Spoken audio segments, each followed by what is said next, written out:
What are you looking at? I'm looking for our shipment. Ah, the shipment. Where is our shipment? It's the question we've been asking again and again. Where's our shipment? Hey guys, I'm Jim. And I'm Liz. And this is Re-entry Re-entry Shock. So as you might have picked up on, we've been living overseas for about 20 years. And we decided to move back to America for a number of different reasons. And basically, that transition back has just had some ups and downs. And we wanted to share our story, our experience with you, so that we could potentially help you as you maybe are making a big move, making some kind of transition in life, and to be able to take our story and some elements from that and to work with that as you move forward. And as stated at the start of this video, we're waiting now on our shipment, and it's been 7 months since we've seen those boxes get loaded up onto a truck and have kind of waved goodbye. And we're surviving, we're managing, but we're gonna give you some suggestions just in terms of maybe things that you can do so that your life is a little bit easier without some of those possessions along the way.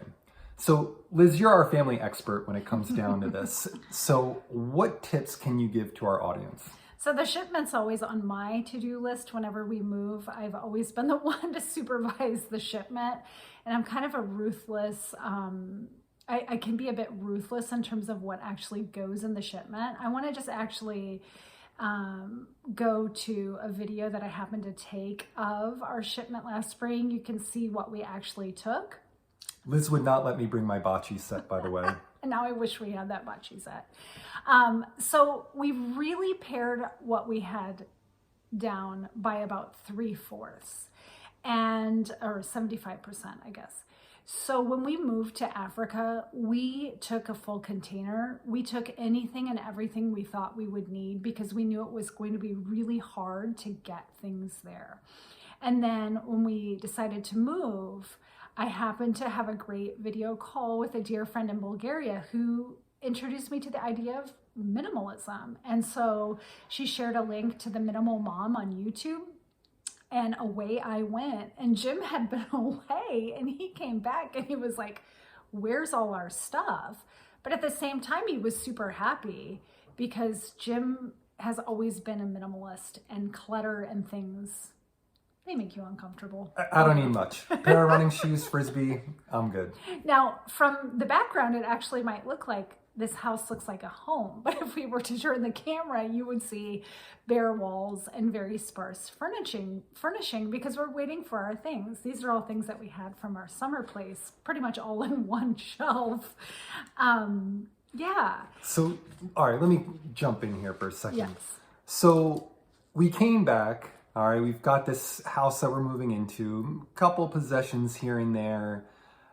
Were you in a rush? Were we in a rush to kind of furnish this? Like, what advice can you give to our audience about that? Are you baiting me? So, I tend to move at warp speed in most things I do. And so, you know, again, paring everything down, sending it away, and then feeling like, oh my goodness, is this shipment going to get here before we move into our new house? Because we knew we wouldn't get into our new house until September. Little did I know that we'd be sitting here, you know, in January, still waiting for our shipment. And so, you know, I was very impatient because I feel without the things that make your house feel like a home, and without furniture and all those things, it's that silent to-do list. You look around a room and you think, oh, I need to get an end table. We still need a lamp. When are we going to put something on the wall? Whatever it is. And that really causes me a lot of stress and frustration. And that's a huge part of my re-entry shock. And I'm guessing for many of you, it is as well. We want the things that make our house a home. And so I want it done quickly so that I can feel more settled. I also want it done quickly because the sooner it's done, the sooner I have the clear headspace to really be thinking about something else.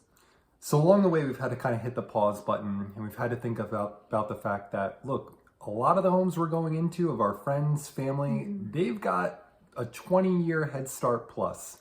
And it's important is to slow down, to look at it as though it's a marathon. It's not a sprint, okay? And it is important to kind of have that feel of a home. And I think there are other ways to potentially do that along the way. You know, we've started buying some plants, all right?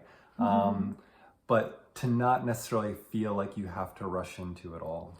And I think around Christmas time, I was really hoping for a Christmas miracle, thinking that the shipment was going to get here in time, because I've been watching the tracking and it was crossing the Atlantic and we were crossing our fingers that it was going to get here so that all of our special Christmas things could be used, or just have sort of that sense of normalcy. And I really got into a little bit of funk, and then I realized what was it all about. And I realized that I had really been focusing on what we didn't have and what we needed to do, rather than how far we've come and what we have in our life. And I think that no matter if you're moving from abroad or moving across the city, it's easy to get into that trap. And it helped me so much when Jim kind of gave me that perspective of, Liz, you've just got here. Like, yes, you're in your 40s, but you haven't been putting this home together for decades. And I think that's really good perspective to have in your own transition as well. So thanks for that, Jim. So to recap, think minimalism, Yeah. be patient, appreciate what you do have. Yeah. Thanks, Liz. And we want to say thank you to all our subscribers, all the people that have been checking in, that have been writing comments. We appreciate your support. Please spread the word. And we'll be coming back to the topic of possessions, shipment later on, in terms of, hey, places to look, to maybe get that end table or whatever it might be. But for now, take care of yourself and we'll see you soon. Bye. Bye.